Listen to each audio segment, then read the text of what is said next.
Antigone, Scene 3. Chorus.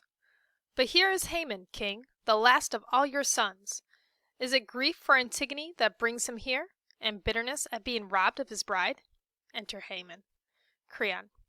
We shall soon see, and no need of diviners. Son, you have heard my final judgment on that girl.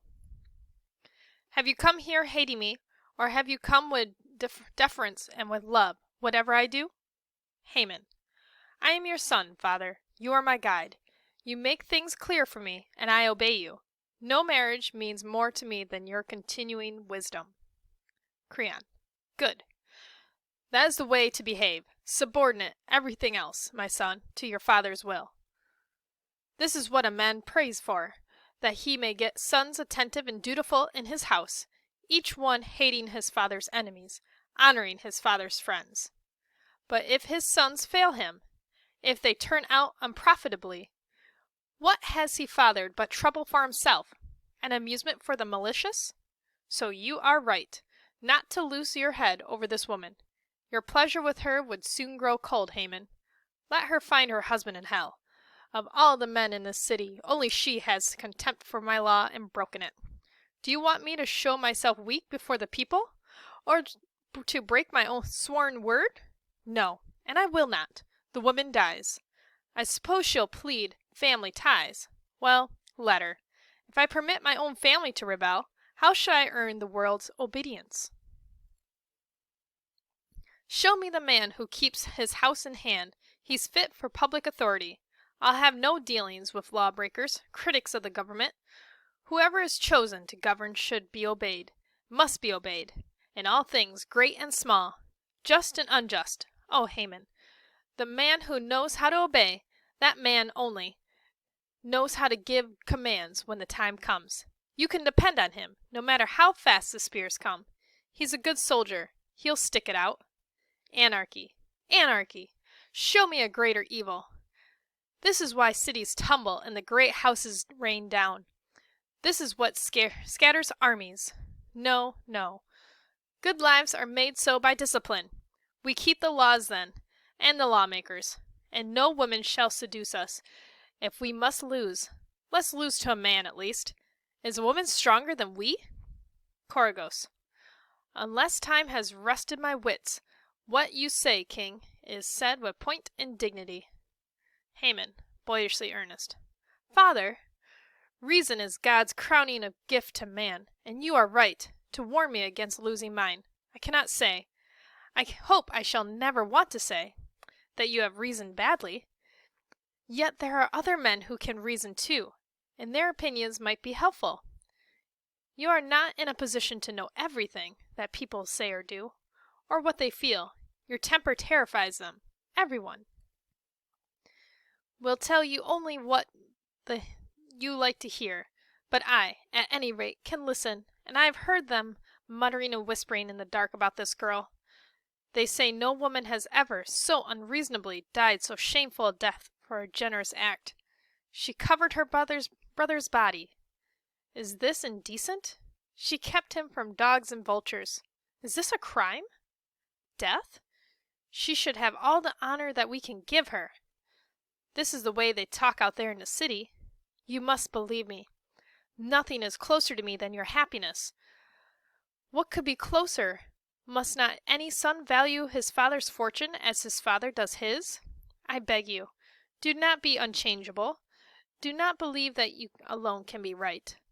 The man who thinks that, the man who maintains that only he has the power to reason correctly, the gift to speak, the soul, a man like that, when you know him, turns out empty.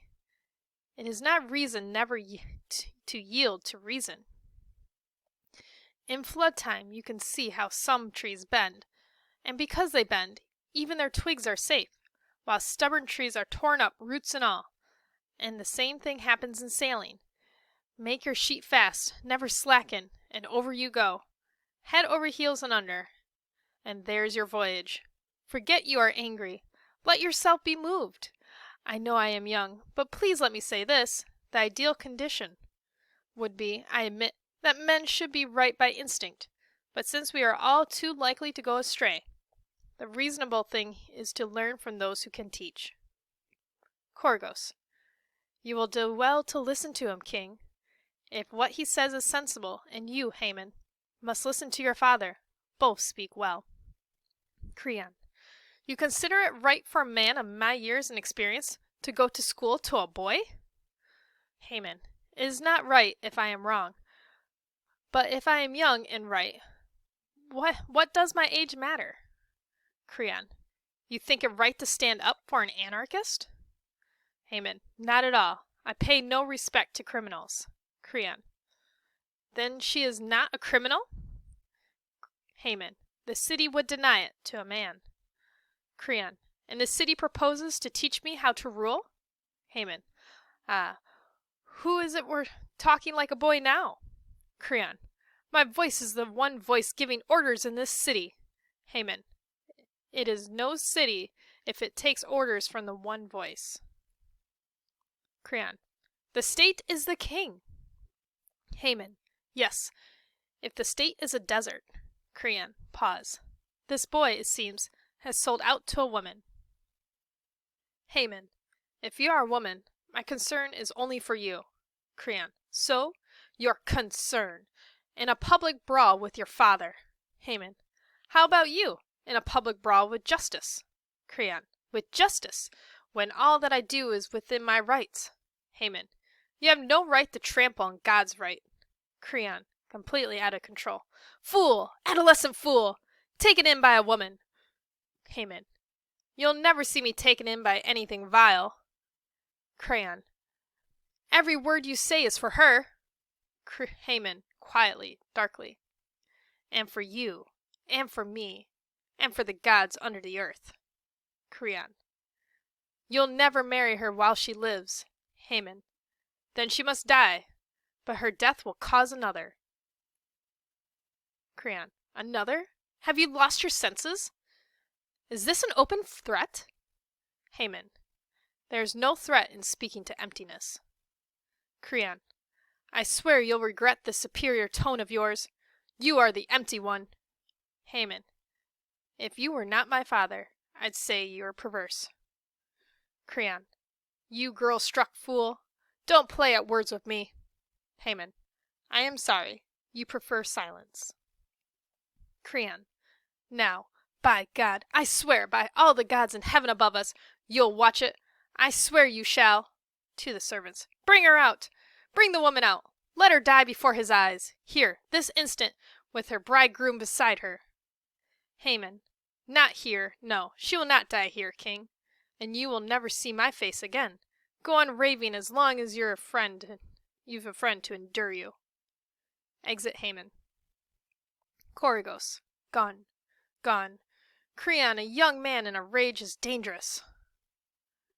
Creon. Let him do, or dream to do, more than a man can.